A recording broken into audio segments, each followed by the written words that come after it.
Hi, welcome everyone to the last session of the ACT conference.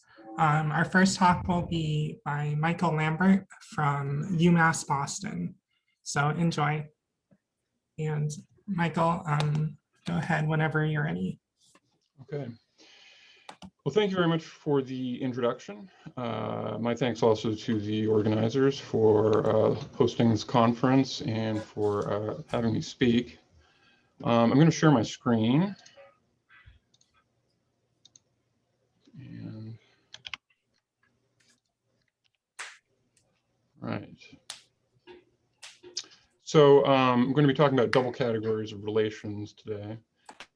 This very much is a talk in pure category theory.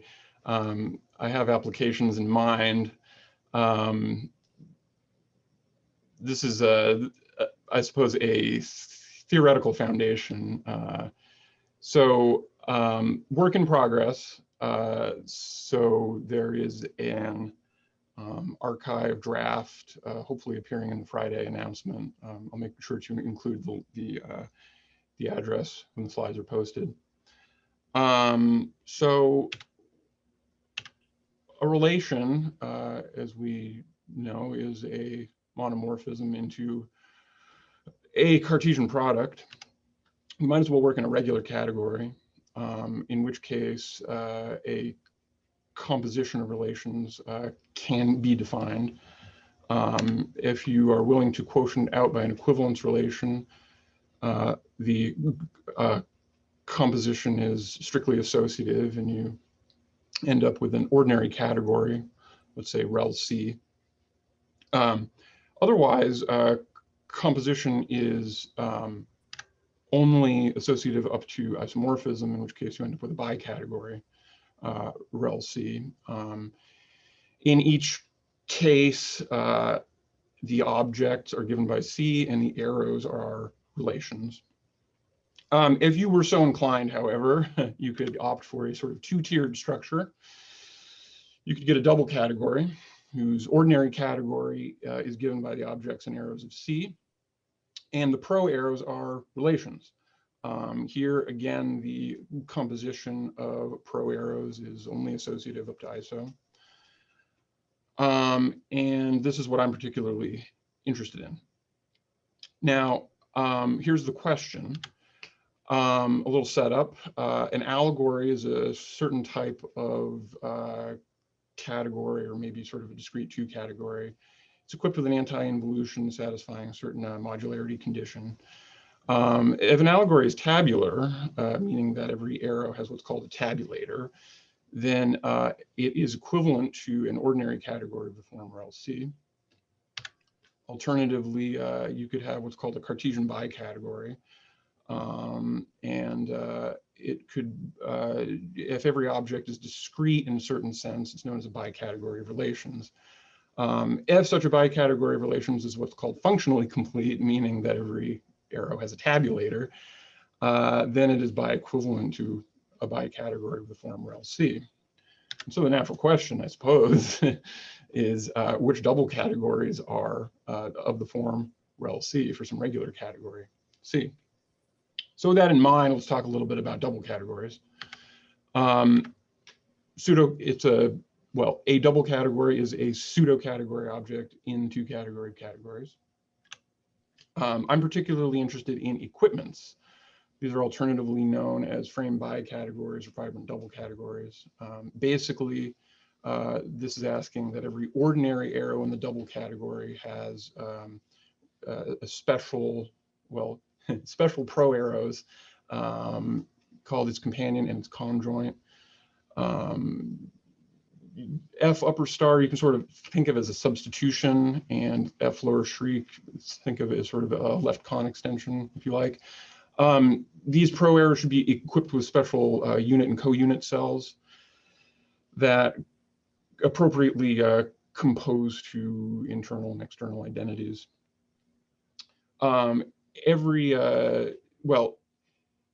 Particularly useful consequence for equipments is that They admit all what are called extensions and restrictions. These are certain Cartesian and off-Cartesian cells in the double category structure, satisfying universal properties, of course.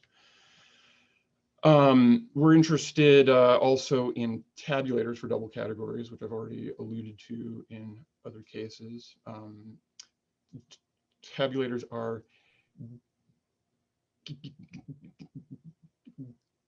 given by a right adjoint to the external identity functor coming with the double category structure. And recently there was a definition given of Cartesian double categories in Aliferi's thesis. Double category is Cartesian if the diagonal double functor and the unique double functor to the terminal double category have right adjoints. In two category, double categories and pseudo functors and vertical transformations. So double categories of the form span C were completely characterized in Aliferi's thesis as well. And so what I want to do is to kind of base or use this as a starting point for the characterization of double categories of the form rel C. So to that end, let's review the span characterization. So we'll start from an adjunction, actually. So an op-lax adjunction is a weak notion of adjunction between the double categories. In fact, technically or more precisely, it's a certain conjoint in a strict double category of lax and op-lax functors. Lax and op-lax functors are functors between double categories that preserve external composition only up to a certain possibly non-invertible cell. Lax or op-lax just indicates which direction the cell is pointing. Susan-Neufeld proved that a double category admits an op-lax junction to double category of spans on its underlying one category if and only if it's a Cartesian, or sorry, excuse me, not Cartesian, if and only if it's in equipment with tabulators. This is precisely the structure that you need to define these two functors, F and G. Now, the characterization of spans builds on this and adds further completeness conditions, making this adjoint situation into a strong equivalence of double categories. So an adjunction of this type is strong if both functors are pseudo. And the characterization is that a double category is of the form span C if and only if it's a Cartesian equipment. That is also what's called unit pure, meaning that the external identity is a fully faithful functor. And also it admits certain Eilenberg-Moore objects. This is another completeness condition. I'm not going to talk about what it means specifically, except to note that it's not quite how I want to approach things. Equivalently, this would mean that the underlying category has ordinary pullbacks satisfying a Beck-Chevalier condition, and this canonical functor taking the apex of the span as an equivalence. I'm really interested in number 2 here. So this is sort of a starting point or a template maybe for the relations characterization. And so with this in mind, let's talk more specifically about relations. I'm going to work in slightly more generality than just regular categories. We'll have a proper and stable factorization system on a finitely complete category. So proper and stable, that's enough to define an associative up to ISO composition of relations. And so the double category rel CF makes sense, first of all. It turns out it's Cartesian and also an equipment. Being Cartesian, the Hom categories admit products. So this is what's meant by local products. And very interestingly, they satisfy Frobenius law. So you should think of this as sort of, well, an analog of Frobenius and hyperdoctrines maybe, or in type theory. We'll use this later on. Rel is also unit pure in that the external identity is fully faithful, and it has tabulators. And it doesn't just have tabulators, it has very nice tabulators. So in the case of spans, Eilenberg-Moore objects implies the existence of tabulators. And so in a sense, I guess that's why Eilenberg-Moore objects are taken as basic in the span characterization. However, if you look at the development for allegories and bicategories of relations, the tabulation structure is really what's fundamental in those. So I'm taking tabulators as a starting point. So basically the question is which Cartesian equipments with tabulators are of the form rel CF, and what conditions on tabulators will make this happen. So let's talk more about tabulators then.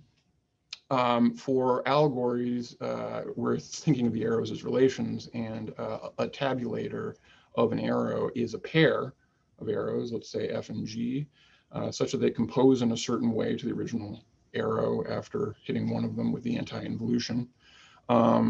In double category literature, this is a statement that tabulators are strong.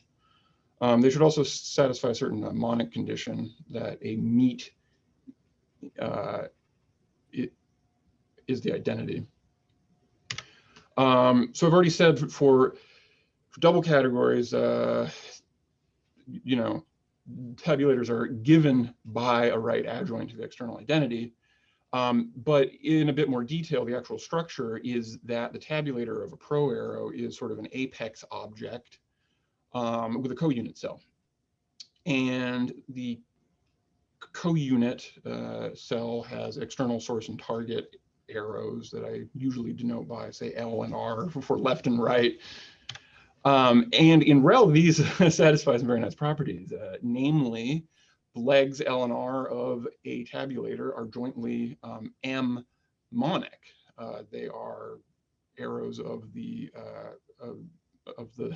M class of the factorization system jointly. But in addition, there is this condition that a certain meet is an external identity, which is an analog of this idea that tabulators are monic in an allegory. Here I'm sort of thinking of the upper star, which is the conjoint, as sort of like the involution operator, anti-involution operator, excuse me. So this is the version of tabulators are monic. There's also a version of tabulators are strong, namely that every pro arrow is in some sense an extension of its tabulator. So I'll talk more about that in a minute, but owing to these facts, again, I want to take tabulators as basic. So let's redo the op-lax-lax adjunction. So basically, the identity functor on the underlying category of D extends to an op-lax-lax adjunction, of course, assuming that you have a proper and stable factorization system on D0. If and only if you have a unit pure equipment and tabulators are M monic. Basically, conditions 1 and 2 just give you that the object assignments for F and G are well defined. And then there's a technical condition that for each E arrow, so for each sort of cover in the factorization system, the associated cell using the external identity functor is an extension in the equipment structure. This is crucial for defining the comparison cells for F. Now this is great, but it doesn't quite tell us what we want yet. But if you look at the proof, you can pretty easily extract conditions under which this op-lax adjunction is in fact a strong adjoint equivalence. So that's the next statement. Basically, all the same stuff, actually, except with a few extra conditions. So we're still working with the stable and proper factorization system on D0. And you see we have the same assumptions here, same conditions, unit pure equipment and extension cell, M-monic tabulators again, but they should also be now strong and externally functorial in a certain sense. And then also you need sort of a regularity or maybe an exactness condition that every relation is a certain tabulator. The extra conditions are ensuring that the functors from the op-lax adjunction are in fact pseudo, and that the unit and co-unit are invertible. Now, this was my first pass on characterization, and it's pretty good, but it's not great. The issue is that we don't know when D0 admits a factorization system of this form. So that's the next question. The YE is an extension is the clue. So that these definitions are sort of floating around in double category literature. The kernel of a morphism, F, let's say, is the equipment restriction of the unit along F. And on the other hand, the co-kernel is the extension of the unit on the domain along F. And so a morphism is a cover if its co-kernel is trivial. And it's an inclusion if its kernel is trivial. This is precisely the statement that YE, well, in the case of covers, right, this is saying YE, this is saying that E is a cover. And so these definitions give you the two classes of a factorization system. Under all of the assumptions that we had giving us the equivalence in the previous theorem with a couple extra assumptions, taking the left class as the covers and the right class as the inclusions, we get a proper and stable factorization system on D0. The extra conditions are that local products satisfy the Frobenius law, and you also ask that every relation is a tabulator, which is kind of like saying every sub-object is isomorphic to its image, which is not a huge deal. The Frobenius law is used in proving stability under pullback. It's a crucial ingredient in this. And so it's interesting how the factorization then arises. You take an arrow F, and you take its co-kernel, and then you take the tabulator of the co-kernel. And so basically images are given by tabulators. It turns out over on the left side of this diagram that L and R are actually the same map. Provably, L is an inclusion, E is a cover, and you can show also that the factorization is unique up to unique iso, making it an orthogonal factorization system. And then you use Frobenius to show stability under pullback. So with this in hand, we can show one of the main results here. Just putting together all the conditions, if you have a unit pure Cartesian equipment, the tabulators exist, they're strong, they're monic in the correct sense, suitably functorial. You ask that every relation is a tabulator and that local products satisfy Frobenius, then the unit identity functor, on the underlying category is an adjoint equivalence. So this is combining the previous theorem and the one before that, so that we know that factorization system exists, all the assumptions are suitably related, and then the adjoint equivalence just sort of pops out. And then finally, we put everything together. And the main result is that a double category is of the form rel CF for a proper and stable factorization system on a finitely complete category. If and only if you have a unit pure Cartesian equipment, strong, monic, and suitably functorial tabulators. You ask that every relation is a tabulator and local products satisfy Frobenius. So I just want to emphasize this is work in progress. There might be more relationships between these conditions that I'm currently aware of.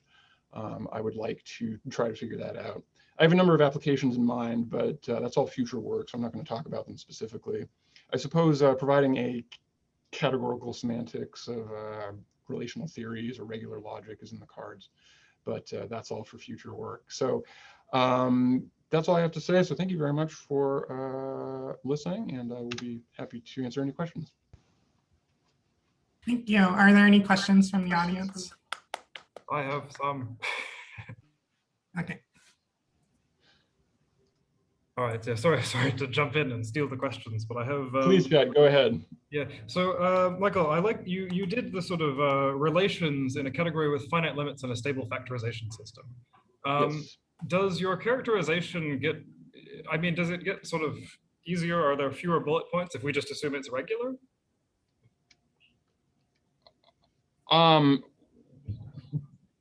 Probably.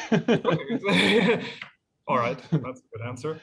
I found it convenient to work at this level of generality. One of the problems is that working with the tabulators, you're kind of ending up with exactness conditions on the monomorphisms and not so much on the epimorphisms. So you can't prove that things are regular.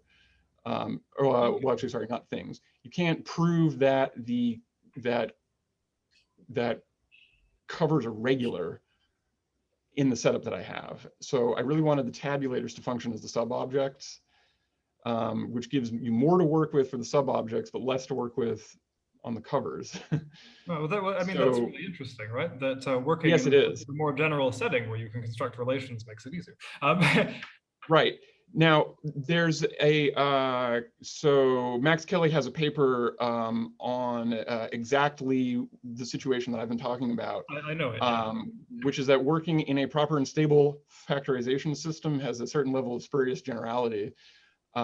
Namely, there is probably in here some kind of category of maps that is actually regular. Right, and yeah. So that's kind of the next step. I want to see if, so it would be certain pro arrows, right, that are sort of occurring as adjoints.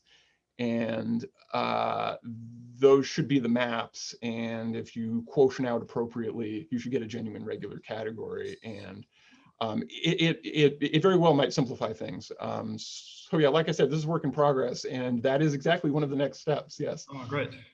And then I have another question / comment, maybe something to look at, is that so categories of relations in regular categories, and actually in finite limits, proper stable factorization system categories are sort of equivalently tabular Cartesian bicategories of relations, like you mentioned.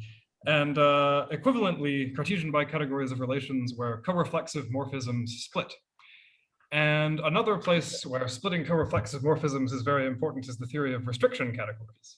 I know that Bob Perret has a set of slides on considering restriction categories from a double categorical point of view, and I thought I would be interested to see anyway if you can characterize the split restriction categories in a similar way. Although I get that that's like a big step. That's a great question. Thank you for that. I mean, maybe future work, we'll see, huh?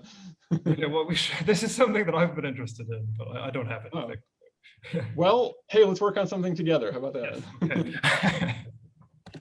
I'll give someone else the floor if they want. There's another question here, if we have time for it, Jade. Yep, that sounds good. Hi, maybe you mentioned it, but I was just wondering what the relationship to Patrick Schultz's work on regular double categories and exact double categories. So, yeah, do you know if this works? That's a great question. I mean, I haven't worked it out. I've read sections of that paper very carefully. Other sections I'm still kind of confused about. I want to really draw out a very careful study of how these things relate to each other. Short answer is, I don't know yet. Great, thanks. I have a quick question. So, okay, I'll just say my question out. So I was wondering, So you can sort of like decategorify spans into relations in some sense. So like you can think of the span as a relation where two elements are related if they map to the same element in the span. So I'm wondering if that relationship sort of shows up somewhere in your characterization theorems and in the relationship between the two theorems you were talking about between spans and double categories of spans and double categories of relations. Yeah, that's a good question. As far as to whether it shows up, I haven't noticed it, but that doesn't mean it's not there. So I'm not sure. Sorry. Okay, thank you. Are there more questions in the audience? I have a question here. Oh, yes, please. Hi, Bob. Yes. Hi. I was wondering if you characterize categories of relations in the topos, because the Fried-Shedraff have something like that, right? Yes. I haven't done it. I'd like to work on it, maybe. So no. Okay.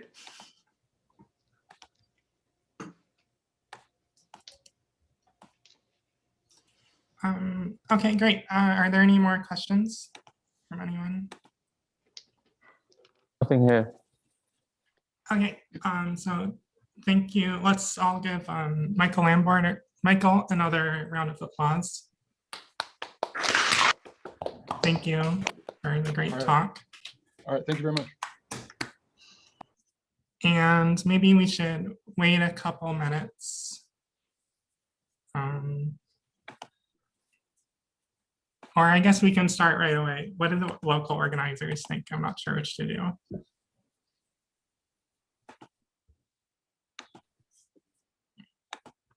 Yeah, we can just go straight on to the next talk, Jade. Okay. All right, so next up we have Victoria Noquez from University of Indiana, Bloomington. And she will be talking about the Sierpinski carpet as a final coalgebra. So take it away. All right, let me get my screen shared. Okay, is that good? Can you guys see that? Yeah, it looks great. Okay, great. Okay, all right, well, first of all, thank you for having me, and thank you for staying around on Friday afternoon. I really appreciate it. So yeah, I'll be talking about the Sierpinski carpet as a final coalgebra. So this is kind of continuing a line of work or a program connecting final coalgebras as a source of circularity in mathematics to fractal sets of real numbers. So I'm going to start with a very brief overview of some of the work that's been done. Oh, whoops, wait. Yeah, okay. All right, so this started with Fried, who studied bipointed sets and viewed the unit interval as a final coalgebra. And so this was in particular in categories of sets. So this was then expanded by Leinster, who generalized to classes of self-similar sets, or in particular topological spaces. So this captured a little bit more information. But then this was taken in a slightly different direction by Bhattacharya, Mas, Ratnayake, and Rose in categories of metric spaces. And this is where our work is going to happen, and a lot has to be done to handle these metric spaces. So in particular, they reconsidered these bipointed sets in unit intervals. And when I say bipointed sets, these are just sets with two designated points for top and bottom, and then expanded this to tripointed sets to ultimately consider the Sierpinski gasket or Sierpinski triangle. So this is where you designate a top, left, and right to talk about the triangle. And I'm going to put up a picture in a moment that's going to make this a little bit clearer. But I just want to, before I do anything else, I'm going to give like a very brief and vague run through of the work done around the Sierpinski gasket as kind of a roadmap for where we're going to go with the Sierpinski carpet. And again, there's going to be pictures, so hang tight.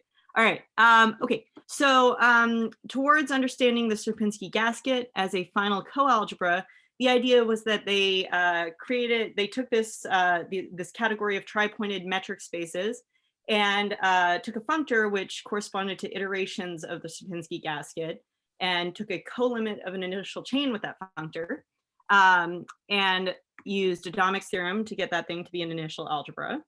And then took the Cauchy completion of that thing and showed that this thing was a final coalgebra via a contraction mapping theorem type argument.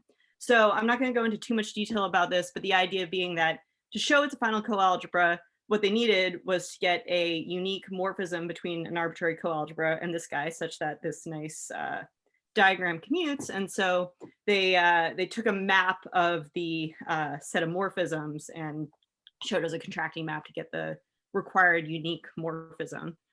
So that's a type of argument that's going to show up in a few places. And then ultimately, we're able to show that this final coalgebra was bi-Lipschitz equivalent to the Sierpinski gasket. So all of these things, I know I just threw like a whole lot of information on a very tiny slide. We're going to go through the details of a lot of this in the context of the Sierpinski carpet in this talk. So here's my picture. All right, so the Sierpinski gasket is or triangle. You can arrive at by starting with a triangle and thinking of shrinking the sides down by half and then gluing them together, gluing 3 copies of it together, and then continuing this process infinitely and taking what you get at the end. Or alternatively, it's a fixed point of that process. So an analogous fractal is the Sierpinski carpet, which is the square. And this is achieved by taking shrinking down to 1/3 and taking 8 copies, sticking them together, leaving the middle blank, and then continuing this process. So in description, these are very similar, but there's a really big difference when we work in the context of metric spaces. And this has to do with the sets on which these are glued together. So if you look at the Sierpinski gasket, the triangle, the copies are glued together at points. So they worked in the metric space of in the category of tri-pointed metric spaces. So they only had to designate those points. And the metric that we're going to define on these things is a quotient metric, which I'll go into some more detail about in a little bit. But understanding that quotient metric, which is the idea is just that you kind of look at paths across copies and then walk across at those identified points. When you're gluing at points, that's still complicated, but it's more manageable. So the big departure from how the Sierpinski gasket was studied is that in the Sierpinski carpet, the copies of the sets are glued along segments. Okay, so if you look at the iterations of this thing, you take the square, you shrink it down to 1/3, and then you glue them together along segments. So this massively complicates how the metric is going to behave because you now have infinitely many ways that you can cross between copies along that segment. So that's going to be a big thing. And then also, just even in defining our category that we're going to work on, we now need to designate that whole boundary rather than just the points at which we're going to glue, because we have to talk about what happens along the boundary. Okay, so that's kind of the big difference, even though this looks like kind of a straightforward generalization, or we kind of thought it might be a straightforward generalization. It was not at all. So here's how it's going to work. All right. So here's the category we're going to be working in of square metric spaces. So we start with M0 being the boundary of that unit square. And we say square set is just a set with an injective map from that boundary to the set. So we just designate like the boundary of the square. Okay, and then for square metric spaces, these are just metric spaces bounded by 2. And we'll see in a little bit why 2 is kind of the right bound on the metric spaces rather than like √2 or something from the Euclidean metric. And then we have a few sort of non-degenerate requirements about how the distance behaves on the boundary in particular.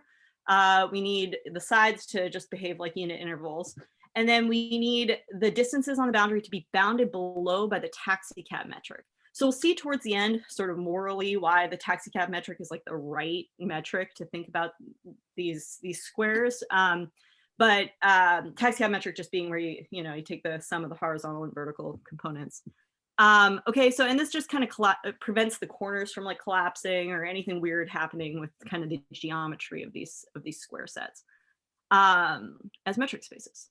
Okay, so then our category is going to be, these guys are the objects, and then the morphisms are going to be short maps which preserve S. So these are just non-expanding maps. So the distance of the images are less than or equal to the distance of the stuff you're mapping, and we need to preserve the boundary. Yeah, okay, cool. So for some examples, we've got the just the boundary itself with the path metric. So this is just a metric which takes the minimum way you can walk around the square between 2 points. And this guy turns out to be an initial object. And you can think about why this makes sense. Obviously, it's going to map uniquely into every object via the identification of that boundary. But in particular, that map is going to be a short map. And this is really important. A lot of the work around like finding morphisms in the category is making sure that they're short maps with respect to whatever the metrics on the things are. Okay, so this path metric around the boundary is kind of maximal in some vague sense. Okay, and there's no final object, which that's going to come up later, so I wanted to mention it now. All right, and then another one of interest is to take the unit square with this taxicab metric that I mentioned. And this, of course, is going to be an object in this category. And notice, like, here's a place where we want our metric to be bounded by 2 rather than something like √2 or 1, because the opposite corners are 2 apart with this metric. Okay, so that's our category. So now we need to define a functor, which is going to correspond to iterations of the fractal. So here's how we're going to start. We're going to start with M, as you want to think of as like an index set. So M is just going to be pairs of 0, 1, 2, and we leave the middle out. So you can see in the picture how this is going to correspond to the Sierpinski carpet. Okay, and then we start off by defining the following metric just on these pairs. So if you start with a square metric space X and then take pairs of things from M and this X, then we'll define the distance to be the maximum 2 if they live in separate copies, or to be scaled by 1/3 if they live in the same copy. Okay, so far this corresponds with our fractal. Okay, but we need this guy to be a square metric space. So we're gonna have to do a couple of things. In particular, we're gonna have to mod out by, we're gonna have to identify the segments where they glue together. So here's how that's gonna look. So these squigglies indicate segments which are gonna be identified. So we'll take the smallest equivalence relation, which identifies those things, and mod out by that. And then here's the metric. So I kind of mentioned this briefly on the slide with the pictures. The metric on this object is going to be what we call quotient metric. So we look at finite paths through this thing. So if you take like a point in the bottom left copy and then a point in the top middle copy, you want to look at all the ways you can sort of walk through these copies via identified points, and then take the score. So you just add up the distances of each leg of this path. Okay, so and of course, distance between identified points is 0. So you look at all those and take the inf of all those scores, and that is going to be how we define our metric. But we have to be careful, because as that's defined with an inf, that's only a pseudometric. You could conceivably have distinct points whose distance go down to 0. So that's not great. So one of our tasks was to prove that this is in fact a metric, not just a pseudometric. And the proof of this, there was a lot under the hood with this, but it was very specific to this particular fractal. So I'm interested in maybe thinking about ways in which this could generalize. But for now, we know, at least in particular for this one, that this is a metric. So this thing is a functor on square metric spaces. Oh, I didn't mention this. The boundaries, of course, of the image under this M tensor you just glue together 3 copies of the corresponding side in exactly the way you would expect. Okay, so that's going to be our functor, which is going to correspond to iterations of the Sierpinski carpet. Okay, so with that in mind, let's jump in and talk about initial algebras and final coalgebras.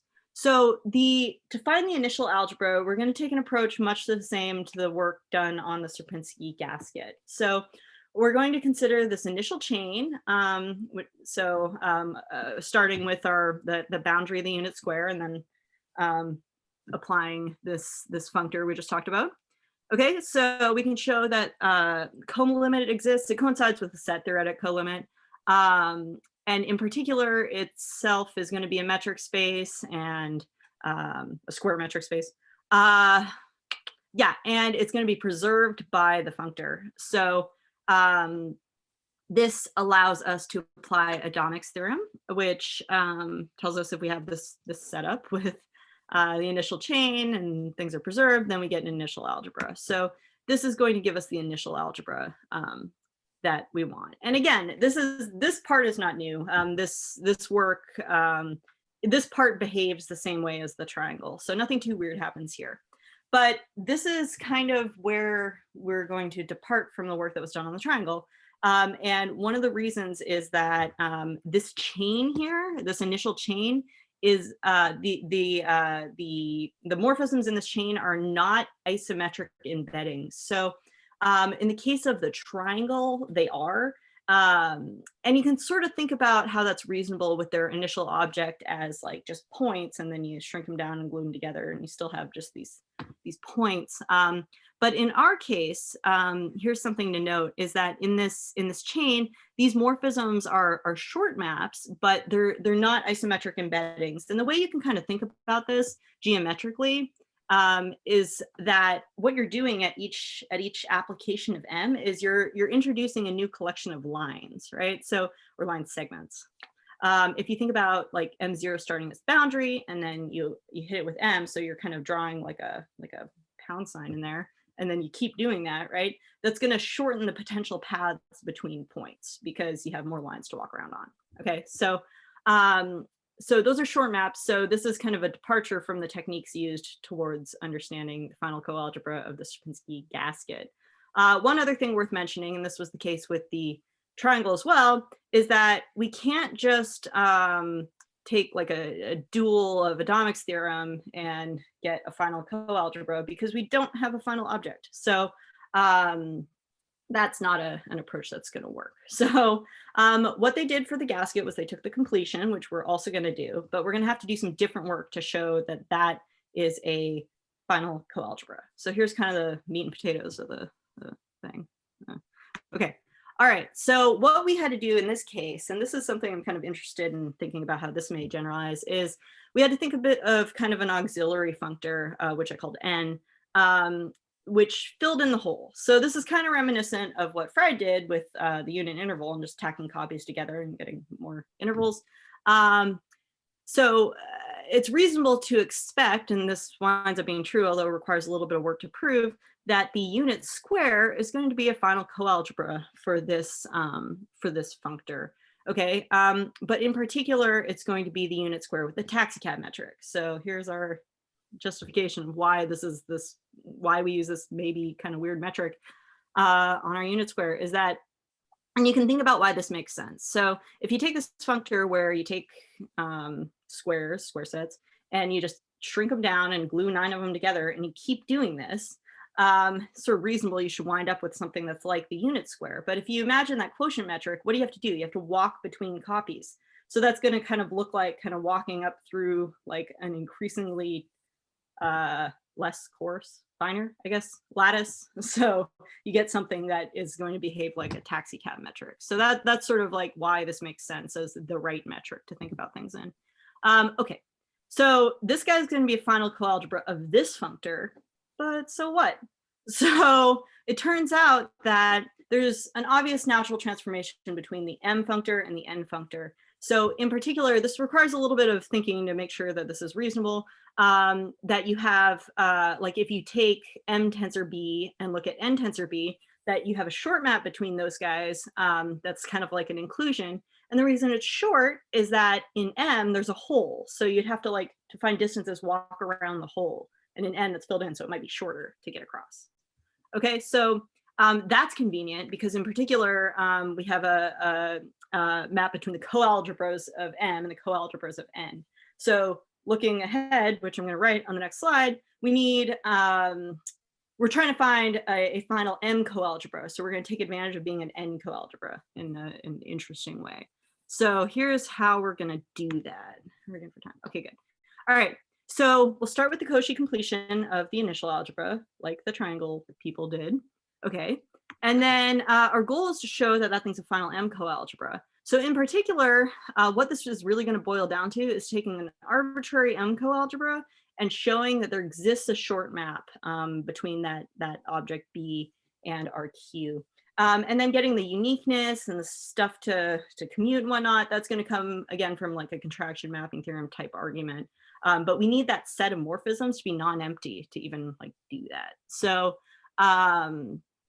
So that's what we need to do. We need to find a short map from an arbitrary object B that lives in an M coalgebra to this Q. So here's how we're going to do it.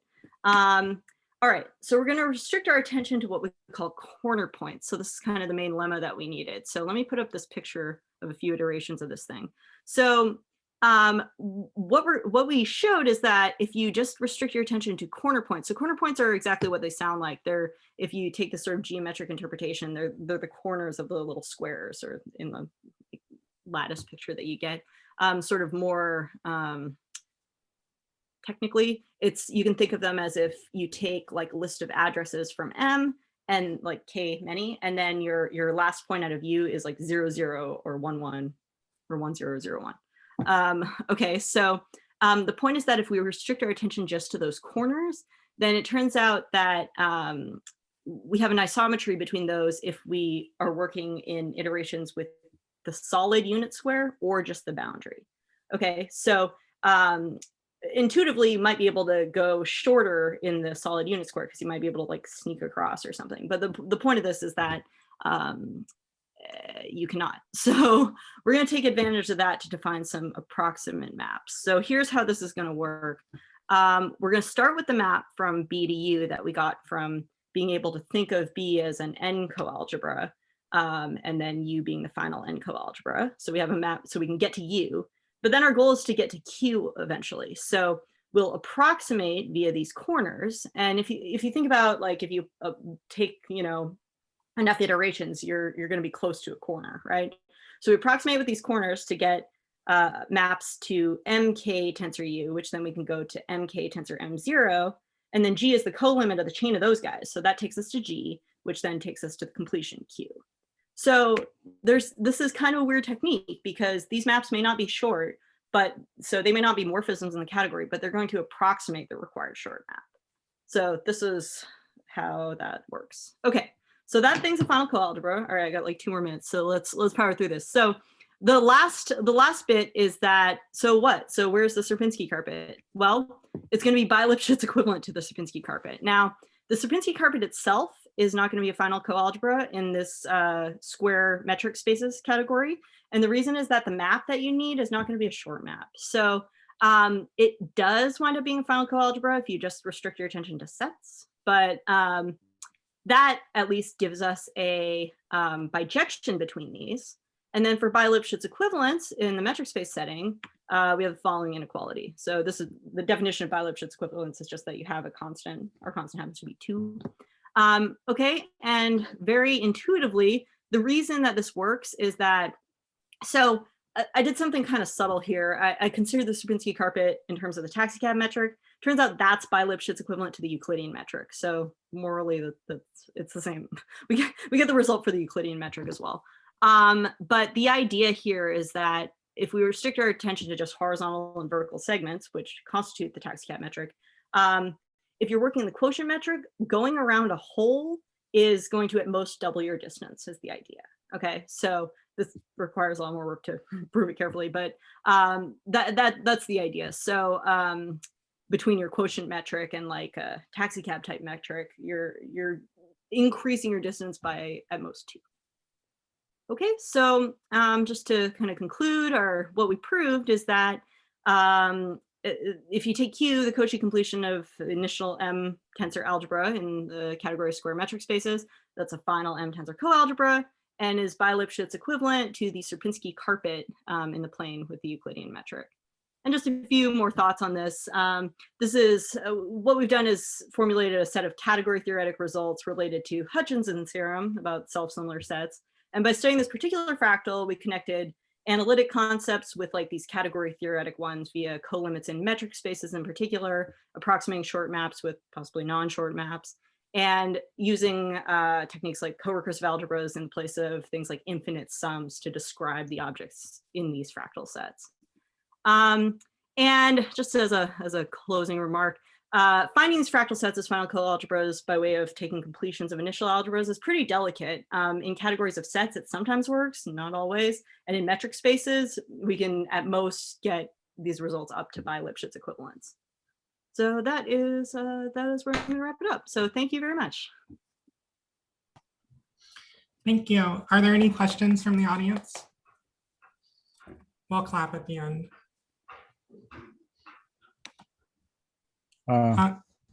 Okay, I do have a question. go ahead. Yeah, I have a very basic, naive question. What's your intuition on a categorical approach to the dual view of the Sierpinski carpet? I mean, you look at it as being eaten by moth. So you look at the holes, and so you begin with a square hole, and then you have those satellite holes coming up. Yeah, that's a good analog dual approach. Yeah, I see what you mean. And yeah, so that's actually, let me go back to the picture. Like, so rather than thinking about these squares as like starting with the boundary and introducing the lines, just start with like a unit square and cutting a hole and then cutting the smaller holes. Is that what you're asking? Yeah, that's more or less the idea. But then you would have an increasing.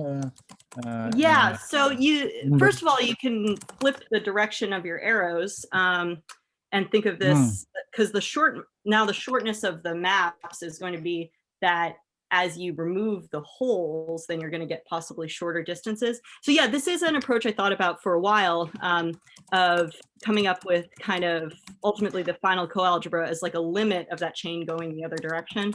And that kind of works, but it didn't wind up being kind of the right way to approach it in some sense. Because a lot of the work wound up being going into the nitty gritty of like dealing in these infinite sums, and it wasn't like using the category theoretic tools we had at hand in any way. Yeah, so yeah, that's definitely that's a good question. It's definitely something we thought about, but it didn't wind up being that useful. Yeah. Okay, thank you. Yeah, thank you. I have a quick question, which is, does this work for Sierpinski cubes as well? Yeah, so I think so, Mango. but I haven't checked. So Yeah. the biggest change was going between like, 0 dimension gluing to 1 dimensional. So I'm optimistic that then working up to 2 dimensional or like gluing on planes is going to be more similar to the work here, but I don't know yet. Great. Yeah. Thank you. Jade, there's a question in the chat by Kevin Pilgrim, and I was going to ask a similar question, but he has more detail. Okay. So I guess Kevin Pilgrim said, there is a topological characterization of the carpet, the complement in the sphere of a countable union of Jordan domains whose closures are disjoint and whose diameters tend to 0. Any two such spaces are homeomorphic. Okay, I'm not sure what the question is, to be honest.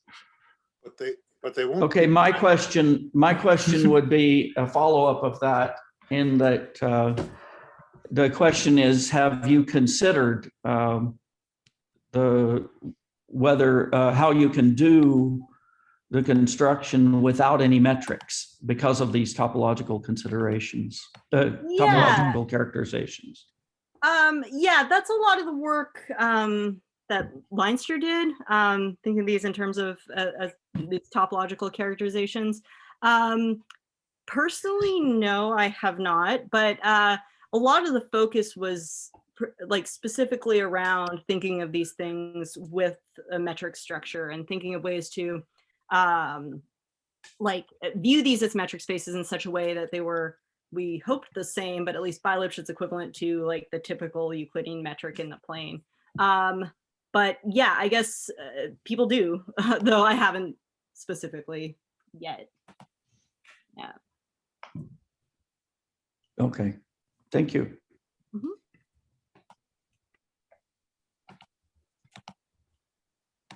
Are there any more questions? Oh, someone in the chat said, presumably they're only homeomorphic, not by Lipschitz equivalent. Well, so we have, okay, we have by Lipschitz equivalence. We have this, with them, yeah, I'm sorry, I don't know how to answer That your comment, I wrote that in answer to the previous one about Oh, this about- okay. supplement of union Okay, yeah. domains and so forth. okay, yes, yeah, okay, I'm on board now. Yeah, I agree. That makes sense. Thank you. Sorry, I was like, Maybe I should throw in that this is really applied. It Yes. says the potholes in the road are not too big and nicely distributed, then your travel distance doesn't increase too much. that is an excellent application, yes. So Jade, I think people are raising their hand in the participants menu to show they have questions. Oh, great.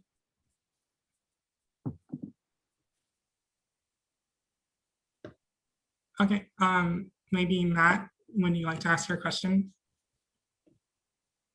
I was the one that asked the question for Kevin Pilgrim. Oh, okay, great. So you're covered. Okay, and then Paul Levy. Hi, thanks for a great talk. I wonder if you could say something more about co-recursive algebras. You sort of mentioned it right at the end, and I was like, oh. I was wondering if that was going to get called out. Yeah, right. So for the Sierpinski carpet itself, we can show that it's a co-recursive algebra for this functor in the category of square metric spaces. But the inverse of the morphism there is not a short map, so it's not a morphism. So we can't get it to be a final coalgebra. But we get a lot of the information we need just by that it goes the other way. So we get, so yeah, the Sierpinski curve itself is in fact a co-recursive algebra. And what this did was it let us sort of talk about the kind of elements of the Sierpinski carpet in this category theoretic way, rather than its sort of traditional presentation as like limits of applying like some sort of like shrinking map or whatever. Yeah. Okay, I once wrote a paper called Final Co-Algebras from Co-Recursive Algebras, but I don't think it will be anything like sophisticated enough for the kind of thing you want to do. But yeah, okay. it's just that Anyway. we can't flip the map around because it's not short. So yeah, but that's like, you know, it's nearby. So, you know, we still get our like unique morphism that makes our nice diagram commute, but it doesn't get us all the way to final coalgebra. Yeah. Okay, great, thanks. Thank you. Okay, thank you everyone. And doesn't seem like there's any more questions unless there's one more. It seems like Helle raised her hand. Oh, okay, go ahead, Holly. Hi, thanks. Yeah, I mean, if there's time, I see we're running a bit late. Now, I was just wondering, I mean, you did say a bit about I mean, fractals more generally, but I'm wondering, can you say something about how general your techniques would be? I mean, do you see it generalizing to other fractals that are maybe less, well, that are of a different nature? So I'm thinking something like the Koch snowflake, where you're not exactly shrinking and copying the same shape. Yeah, that's a really good question that we've thought about a little bit, but not, we intend to think about more. One of the limitations of this particular approach and sort of capturing the iterations of the fractal via a functor is that it kind of requires this sort of boundary to be maintained in some reasonable sense. So, which doesn't lend itself super well to something like the snowflake. That being said, though, there may be ways to further adapt this by like including some like auxiliary information about how the boundary stays, or something like this. There might be a way to further adapt it.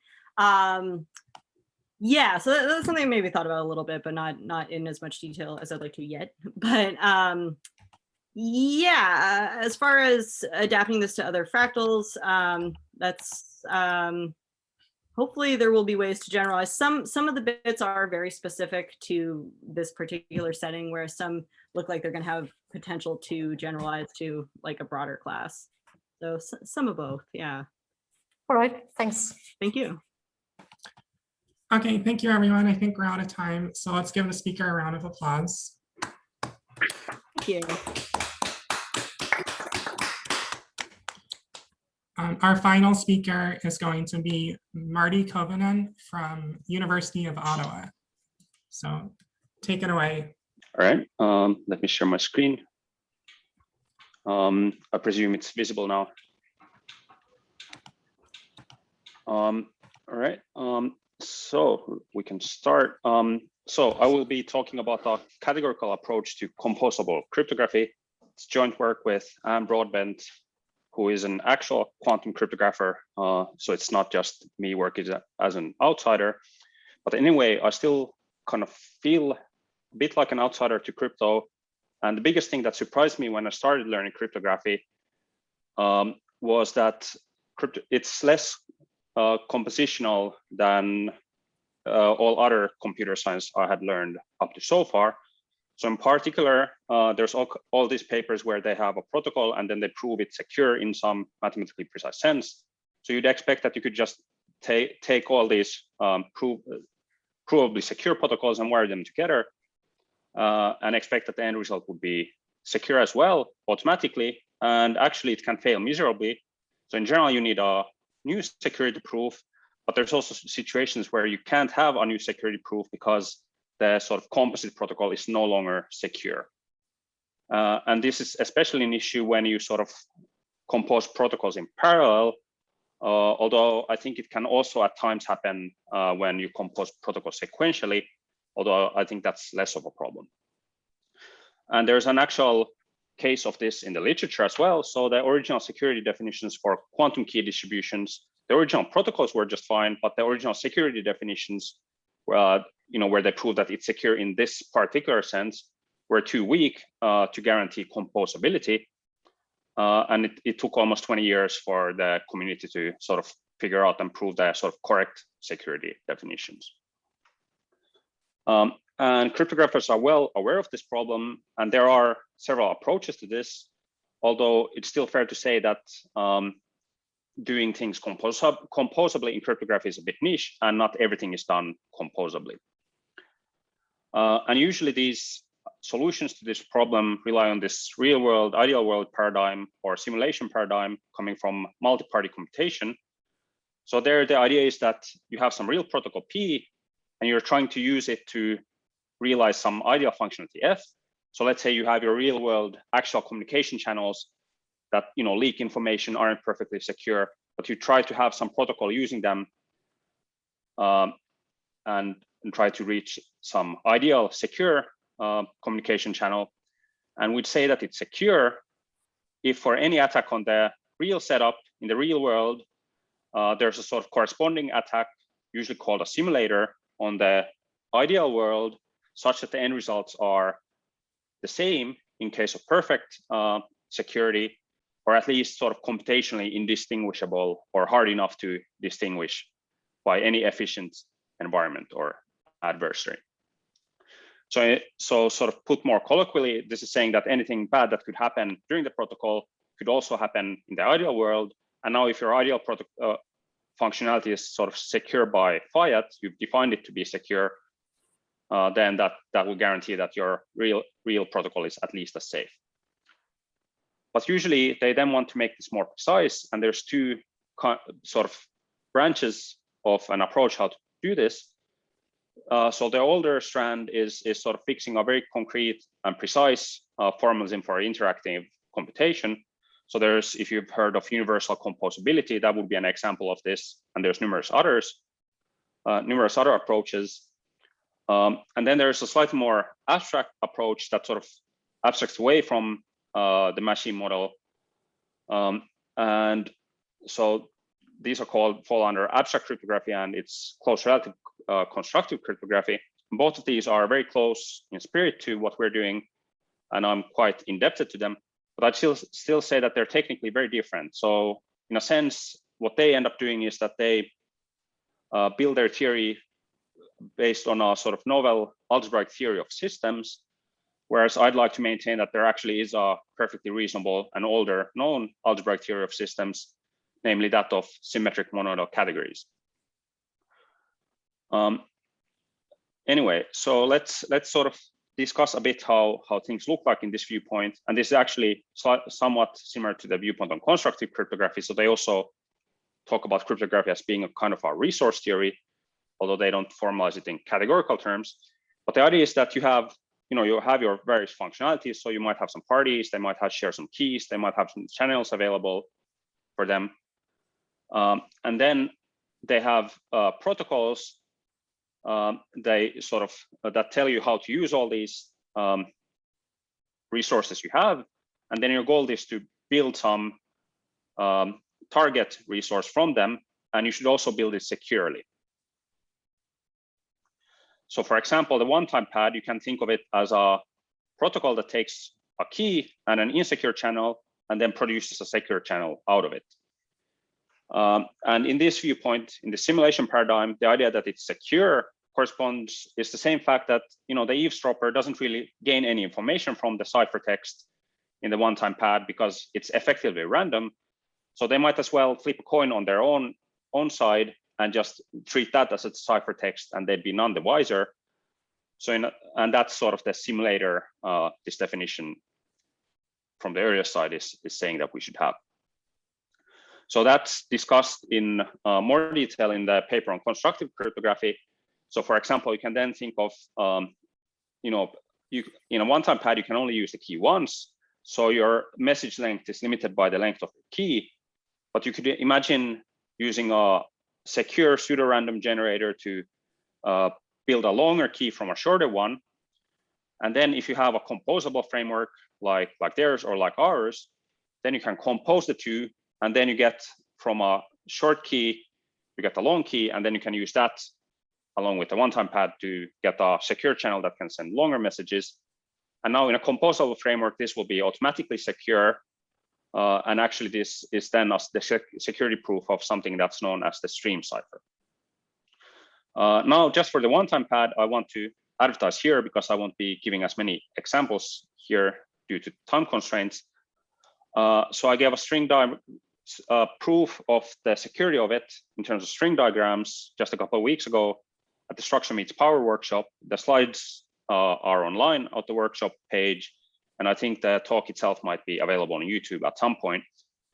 And interestingly, the basic structure behind the one-time pad in that setup is just that of a Hopf algebra with an integral, and the proof would go through in any monoidal category.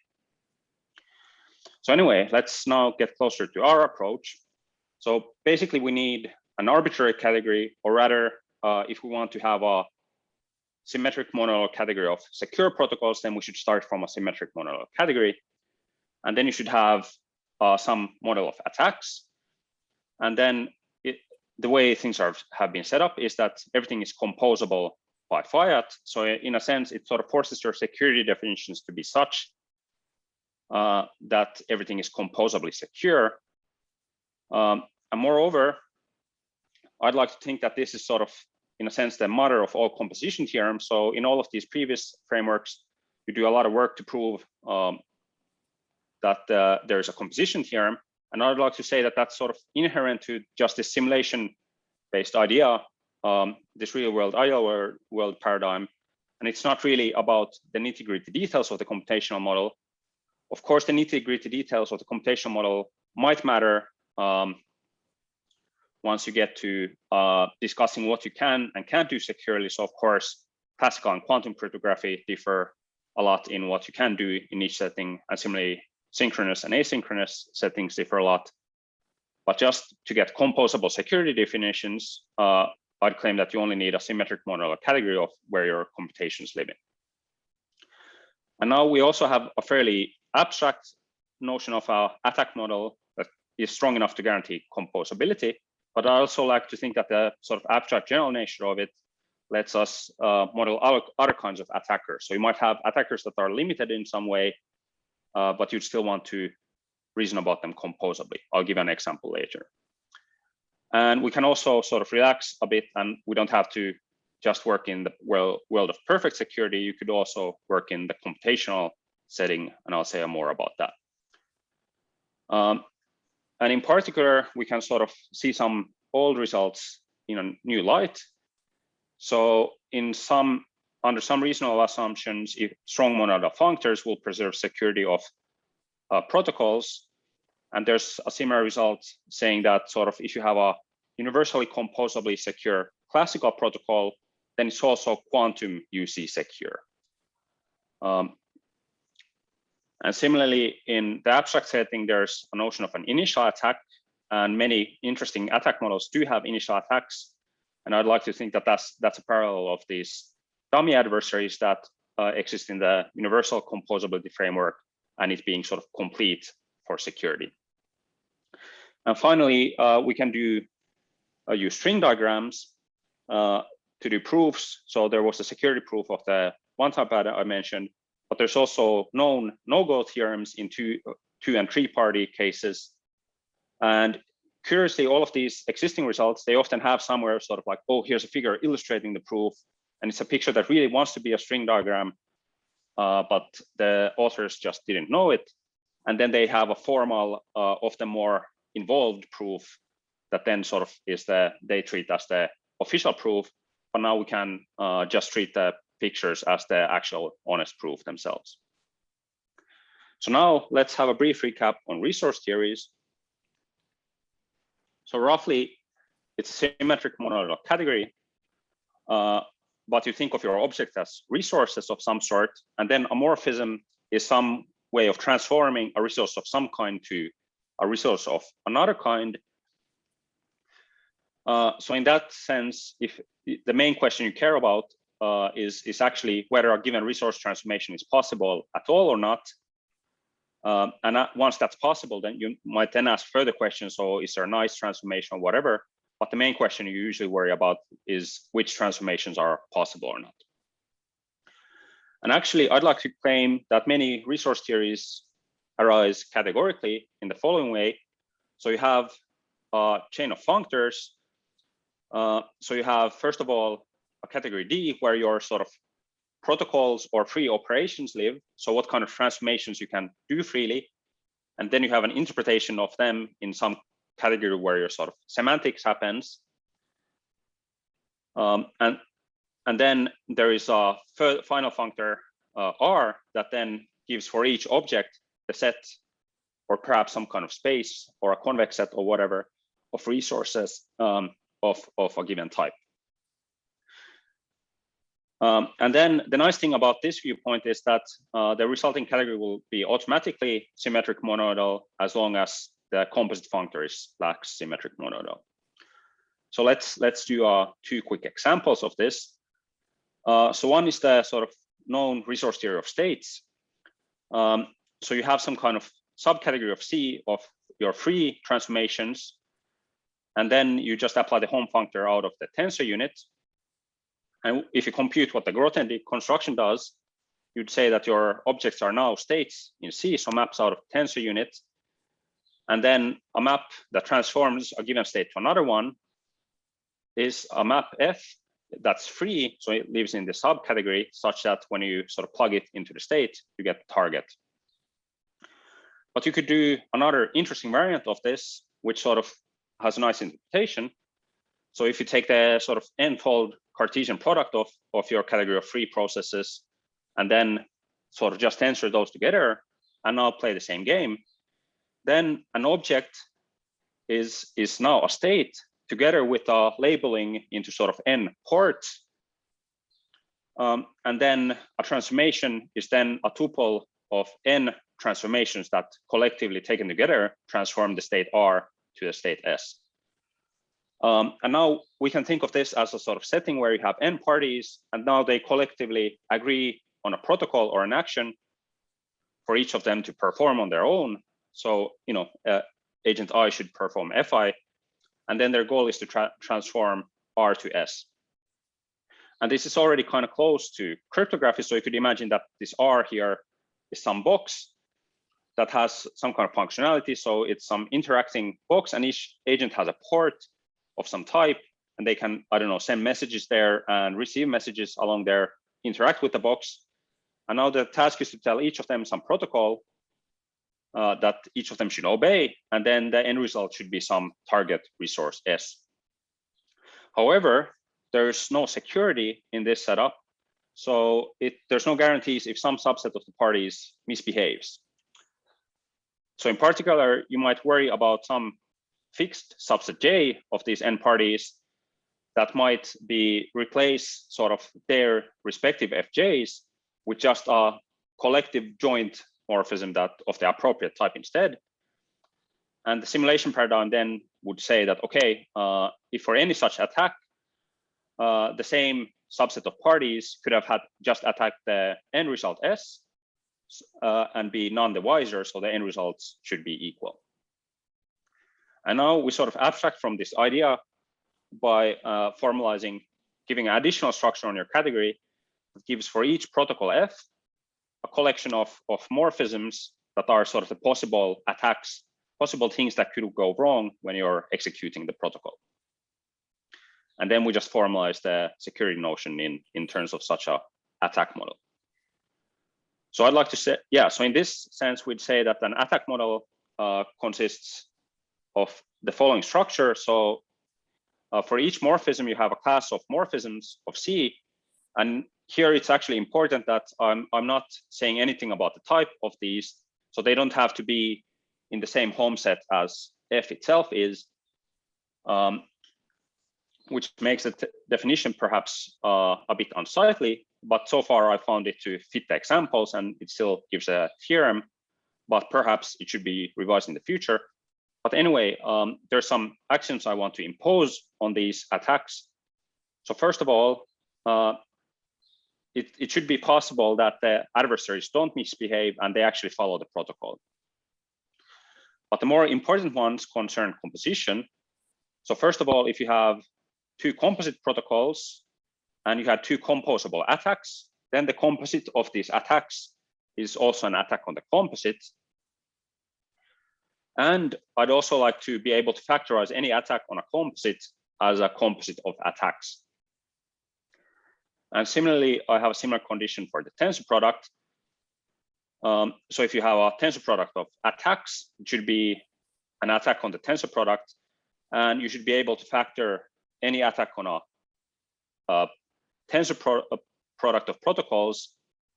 But here I slightly deviate from it. It doesn't have to be exactly equal to an attack. It should be equal to a product of attacks and something after that just sort of operates on the identity. So let's do a couple of examples. Sorry, could I just ask a quick question? Is that all right? Yeah, go ahead. Yeah. Go back. So your third one's a bit complicated. Are you saying any attack on the joint thing decomposes as an attack on one and an attack on the other? Is that what that says? Well, it decomposes as an attack on one and an attack on the other, followed by something further. So the kind of thing I have in mind is an honest but curious adversary who sort of follows the protocol, except that they try to learn as much information that wasn't meant for them during the protocol. And now if you have two protocols running alongside each side, then you can actually factor the behavior of an honest but curious adversary as sort of one that sort of just follows each protocol, but just sort of retains a transcript of everything they learn. And then this H prime here is sort of then a joint computation on all the joint information they learned during both of these protocols. It seems there that you're assuming something about the structure of the attack, and I don't understand why you'd want to be assuming anything about the structure of the attack. No, that's very fair. So we can discuss this if sort of the examples make this clearer. But I think you'd need something of that sort. But in a sense, at least for the examples I have, I'm assuming very little of actually what the attackers are doing, but yeah. Okay, but is it possible in principle to have an attack that's not of this form? Yeah, so I guess, I mean, so of course you could then, I mean, so let's say you'd have some kind of, I mean, you can ask whether it's a reasonable model of an adversary, but you could, I don't know, maybe there's an adversary who, only if you're doing G, they're willing to deviate from the protocol, but if you're also doing G and then following it with some F, suddenly they turn honest for some reason.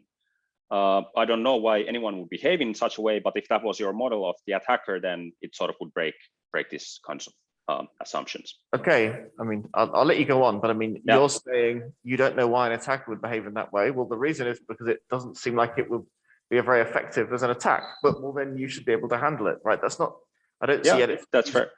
But anyway, I'll let you go. Let's see if the examples help. So first of all, there's a trivial minimal attack model where the only way you can attack a protocol is just by obeying it, and that just represents honest behavior. And now the maximal one is where all bets are off. They might do any morphism in C whatsoever. I guess the only constraint is that ultimately it needs to sort of type check.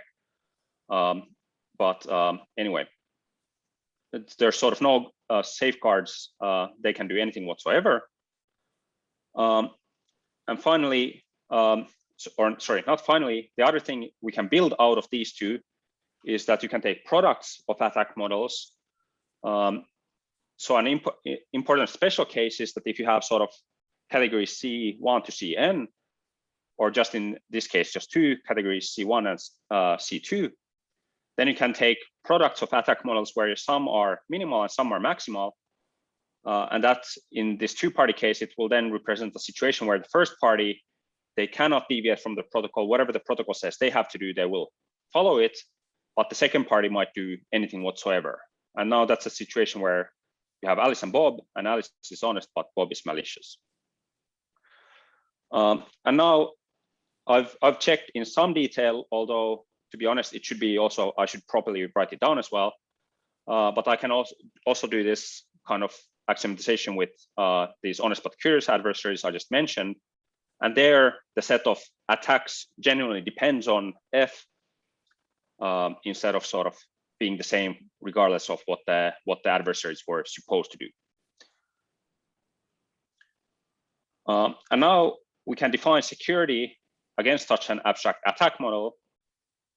So it's exactly the same kind of simulation paradigm definition that we had before, but now just phrased in terms of structure we have here. So we have our free operations, or where our protocols live. We have our sort of category of semantics, and then we have our resources. And we'd say that a protocol is secure if for any attack on the interpretation of the protocol that sort of type checks, there is a corresponding attack on the target resource such that the end results are the same. So whether you attack the real world, the real protocol with this F prime, or whether you attack the ideal protocol with B, you end up with the same end result. And now I mentioned these initial attacks, although maybe I won't dwell on this, but in some cases, there's always sort of an initial attack that's the only one you need to care about. And now the main theorem is that secure protocols, when defined like this, compose. So you get the symmetric monodal category, but you can also take a set of attack models and ask for your protocol to be secure against each of them simultaneously. And that's still a symmetric monodal category. So the standard example of this would be multipartite computation. So you can have n parties, and then you have some families of subsets of these n parties that, at most one of these subsets might be misbehaving. So let's say you want to build a protocol that's secure as long as at most 1/3 of the participants are malicious. A very standard thing to consider in multi-party computation. So now that's something you can model in this kind of setup. So let's draw pictures of this. So we have n parties, the first k are honest, and the last n minus k are dishonest. Then we're saying that some protocol is secure, is saying that for any attack A on the protocol, so anything the last k parties might do instead, they could have attacked the target resource S with the same end result. And now there's an initial attack where they just leave the wire open.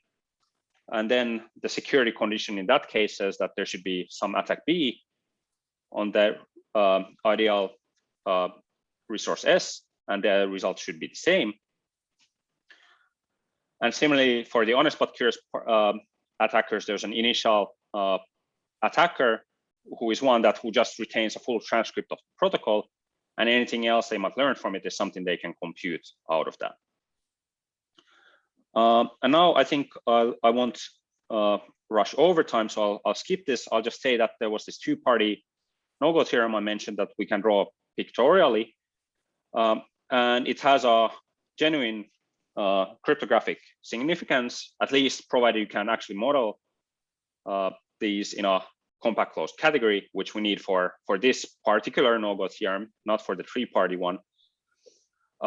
So you can rule out composable bit commitments and oblivious transfer using a purely pictorial argument. I mean, that these were impossible composably was already known before. It's just that the argument was begging to be made string diagrammatic, but it wasn't before. And I'll just mention that we can get around some limitations that are there in the previous setup. So first of all, in the prequel, all the time when the people interact with their resource, they always have to go via the, all communications happens via the sort of resources that are explicitly provided for them. But you might also work in a setup which is common in multi-party computation, where you can always say do pairwise communication freely. And similarly, you can get around this perfect security where we had exact equations. So you could replace it by some kind of congruence, modeling computational indistinguishability, or you could work in a metric enriched setting and then define your protocols to be sort of sequences of protocols that get increasingly secure as you increase the security parameter. And I think I'll stop here. So here's a summary of sort of things you can do in the framework. So if you have any questions, please ask. I'm all done here. Thanks. Thank you. And I think we have time for a few questions. Any, check the hands. There's one question here from Leah. Okay. Can I ask for clarification? So you gave the example of one-time pad, which is secret key cryptography. Do you have an example of public key cryptography? I guess in your future work slide, you mentioned that cryptography with, say, indistinguishability or the simulation paradigm is, I guess, future work. But do you have intuition about how to approach, I guess, use this approach for public key cryptography? Yeah, so that's a very good question. So I think, so I have two answers. So one is to figure out if sort of categorically this will give a benefit, and that's something that's for future work. Although the framework does allow the kind of computational statements where people say that unless this problem is easy to solve, this protocol is secure. So that's something you can absolutely state in this kind of framework. And now the other aspect is that I'd like to say that the sort of, as long as you are working in this sort of within the simulation paradigm, and you're willing to assume that ultimately, the computational systems of the real world can be modeled by, you have boxes and they connect to each other with wires, and the order in which it was drawn, it doesn't matter, then in principle, it is formalizable in the framework. And then it's just a question of whether it's useful or necessary to do so. And I wouldn't insist that all cryptographers have to do it. But I'd like to say that it gives some kind of assurance that composability is guaranteed as long as you work in the simulation paradigm, even if you don't write down a very detailed machine model like you have to do in, say, UC security or things like that.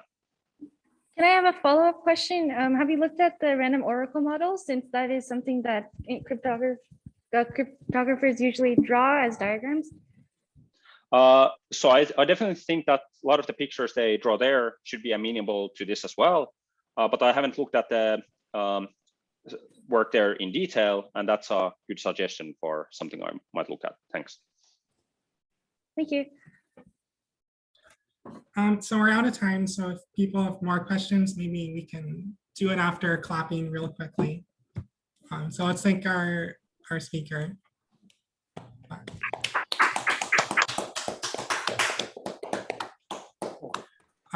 And I don't know if the local organizers want to do the rest. There's more questions, but I also know there's a message from Jules that. So we have time for a couple more questions if there are some. I mean, I got a question. So I'm very interested just in the sociological way that Martti start to work with Broadbent because they come from very different cultures. So I'm interested in that story. So basically what happened was that I was looking for a postdoc, and then I contacted Peter Hofstra, who's a category theorist at Ottawa. And then, I mean, Phil Scott also is sort of active here. And they suggested that, yeah, I mean, by all means apply, but one limit might be funding, although there's Anne Broadbent, who's a quantum person and has money. So maybe we might set up something joint. And because I've also done something quantum in the past, we were able to convince her, and that's the sort of story. There's also that's a good story. Yeah. There's also a sociological question of whether it's feasible to convince cryptographers of this. My guess is the classical cryptographers prefer to work in these detailed machine models, so that might be harder.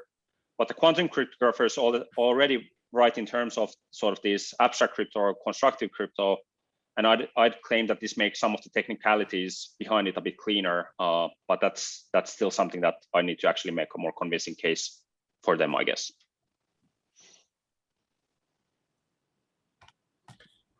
Thank you. I have a quick question, if you want, which is, have you considered resource theories which have a closed structure?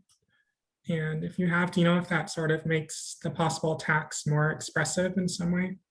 Oh, that's a very good question. No, I haven't thought about that at all, but I'll definitely add a note for myself to think about that. Yeah. Okay. I had a question that follows up on the question that was asked during the presentation. Yep. This is Matt Ensall. Have you thought about generalizing this to consider, oh, well, okay, I think you have to some extent, but based on what you showed, to consider abstract properties of attackers and then building a language to discuss attackers in general, in general, from some atomic properties of the attackers. Yeah, so that's a superposition of attack. Yeah, so no, that's a very good question. So I think there's a related thing. So at least for some of the relevant attack models, so the malicious ones or the honest but curious ones, there's this sort of these initial attacks, and they in some sense generate the whole class of attacks. So I've been thinking a bit about how could you, just give sort of generating sets of attacks and say like, oh yeah, here's what they can do, and then they're closed under these kinds of properties, what the attacker's abilities are. So that's something I could consider. The other aspect is that, I'd still like to think that the definition of an attack model is slightly tentative. So, it makes stuff work, but it might need to be revised if we, go full on serious about going fully axiomatizing different kinds of more specific attackers than just, I don't know, malicious ones or honest but curious ones. Thank you. Okay, Jade, so are there any more questions or are we done?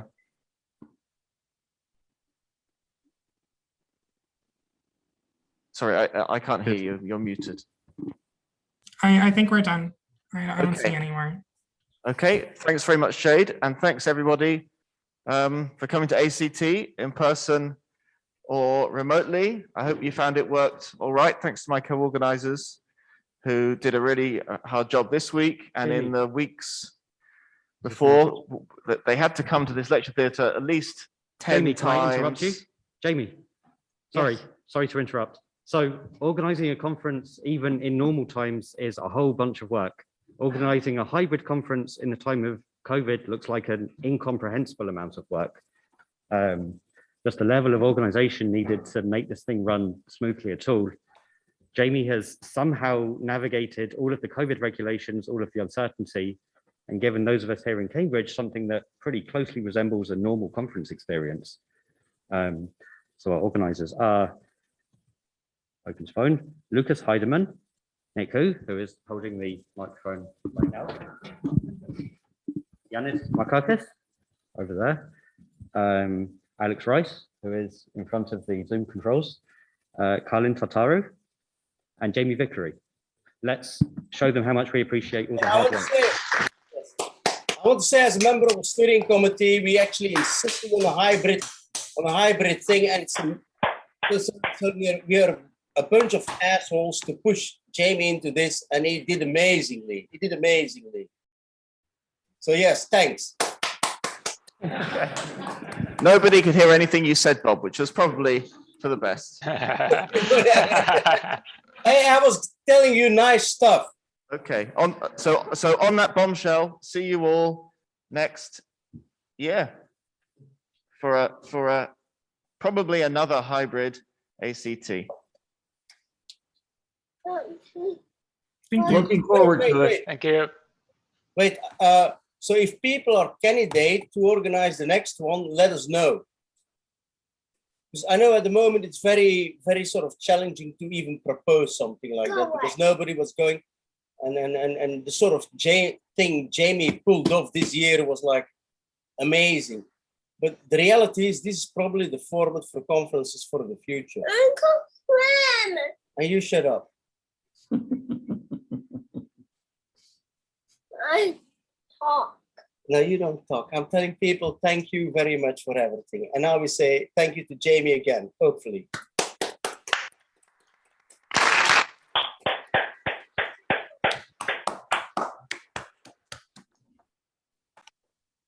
Okay, now everyone who's